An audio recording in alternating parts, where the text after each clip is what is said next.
What's up everybody, welcome to Money Management Channel. My name is Andrei and today I'm gonna be doing an update on MMTLP and FINRA saga. I got the cash in the bag, stadium packed. Born a rock star in this life, gonna live it up. And guys, first of all, Happy New Year, my friends. I have to say that it is another year of our fight against the wrongdoers in order to see fair and transparent markets in general and in order to see the resolution for MMTLP community in particular. And we have some updates. First of all, I want to pay attention to this update from Ann Vanderstill.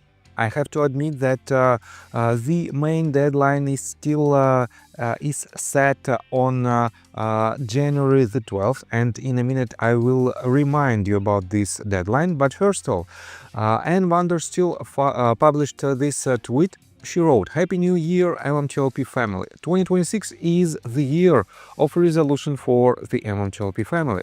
Thank you for standing up against the criminal cartel operating under the pretense of being our government. Special thanks and love to the Zdanek family." And she refers to this Twitter account. Let me show you this in detail. Probably you saw the video that was recorded by this person. Wait a second. It is a family of with some children, and you probably saw this video where the head of this family recorded this video, and he said that he lost all of their money. And it is very sad to hear this story. But at the same time, guys, ask yourself honestly, who is responsible for this decision? Did children make this decision in order to invest their money into MMTLP saga, or it is the head of this family is responsible for this decision? I think the answer is obvious. That is why I don't like I don't like this narrative when children, some adults use their own children in order to propel the MMTLP story. Guys, we have to fight fair, and we shouldn't rely on our children, because it is not their fault that they are in the position when they lost all of their or substantial amount of their money. That is why, guys, it is quite controversial, but I still want to say thank you, huge thank you, and I want to give a huge shout out to Ann Vanderstill because of her efforts to propel and to push our case forward. On top of that, I want to show you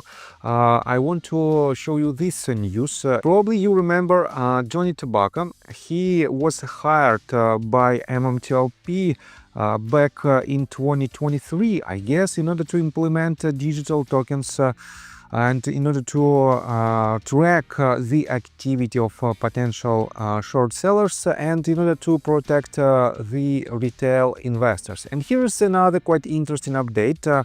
On December 31st, Johnny Tobacco wrote this tweet: "Monster news, DJT to distribute digital tokens to all beneficial owners. Crushing news for shorts and borrowers. Non-security tokens with a perpetual set of rewards equals borrowers of shares cannot redeem or pass on dividend.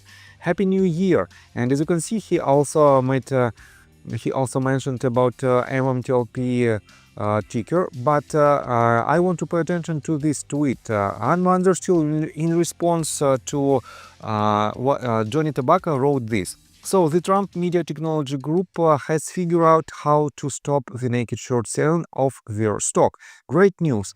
The SEC and FINRA has protected the industry titans who have relentlessly sold naked shorts and made billions over the years doing so. This new move by TMTG will end that fraud from happening.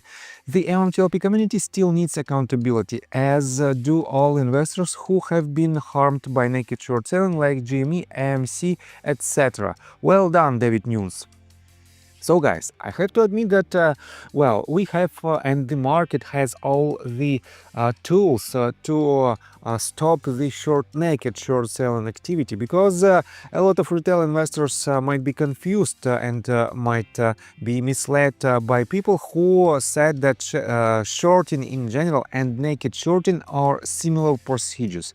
And definitely these procedures are not similar. One procedure is 100% legit and has nothing to do with the wrongdoers, but the second one is a pure robbery of the US stock market in general and the shareholders of particular stocks in details. And I have to admit that, well, we have to be 100% confident in our actions, and we have to know what should we do in order to push our case forward. At the same time, guys, let me show you this. Trader Zero wrote this in response to Ann Vandersteel tweet. He wrote, TNTG short sellers love these retail gimmicks. The DTCC, SEED&CO and NSCC CNS guaranteed settlement is what stops naked shorting, not this BS. How many times is retail going to get gap and trapped until you pull your heads out of your ass? The playbook is simple. It's a plan to create a space and the goal is always dilution. And DJT has tens of millions to unload on you as they did today and will on every run. Short sellers bank on this. And I totally agree with Trader Zero because, well, I have to admit that the problem of a lot of small companies are the board of directors of these companies who use the so-called delusional funding. They are trying to propel the value, the short-term value of their stocks. At the same time, they are selling a lot of additional shares to the market, to the retail investors, and that is how they can benefit out of these movements. And I have to say that we saw this type of actions with different stocks, even with GME, AMC, and I can name several more ticker symbols like MULN and even MMTLP. Because guys, take a look right here. This is the most recent update of the share count that was made by the company itself. It is from their latest 10Q report that was published on December the 10th of last year. And the total number of shares outstanding is 264,637,563 shares, which means from the time of spin-off, the company added almost 100 million additional shares, and definitely it diluted, this process diluted existing shareholders substantially. That is why, guys, without any actions from the board of directors to protect their shareholders, the head of the company and the board of directors basically received a lot of money from the empty company that doesn't have any performance, that doesn't have any sources of income. They have more than $50 million in debt, and despite this fact, a lot of members of board of directors, former members of board of directors, received a substantial amount of remuneration for their work, and Greg McCabe himself received the same substantial remunerations for his work, but he didn't even preserve the intrinsic value for shareholders. He didn't even pay for the leases, and that is why the intrinsic value of MMTLP for now is literally zero. And the narrative of naked shorting activity around the company is just a part of the problem. And guys, I told you multiple times that the problem is extremely complicated.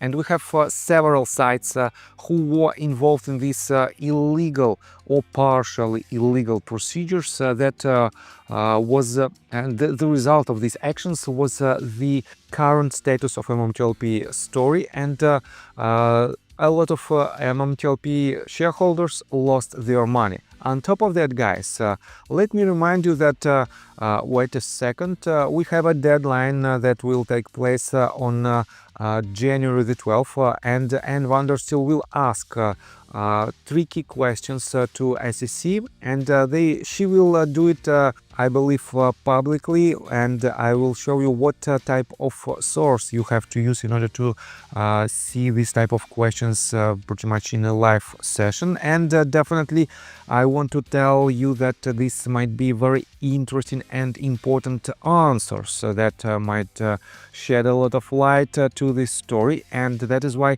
just wait a little bit till the next step, potential to the at least some kind of relief in this story. So I think that's all information that I want to provide you. If you like my video, please hit the like button and subscribe to my channel with notification bell, and see you guys and girls next time. Bye. I got the cash in the bag, stadium packed. Born a rock star in this life, gone live it up on the attack.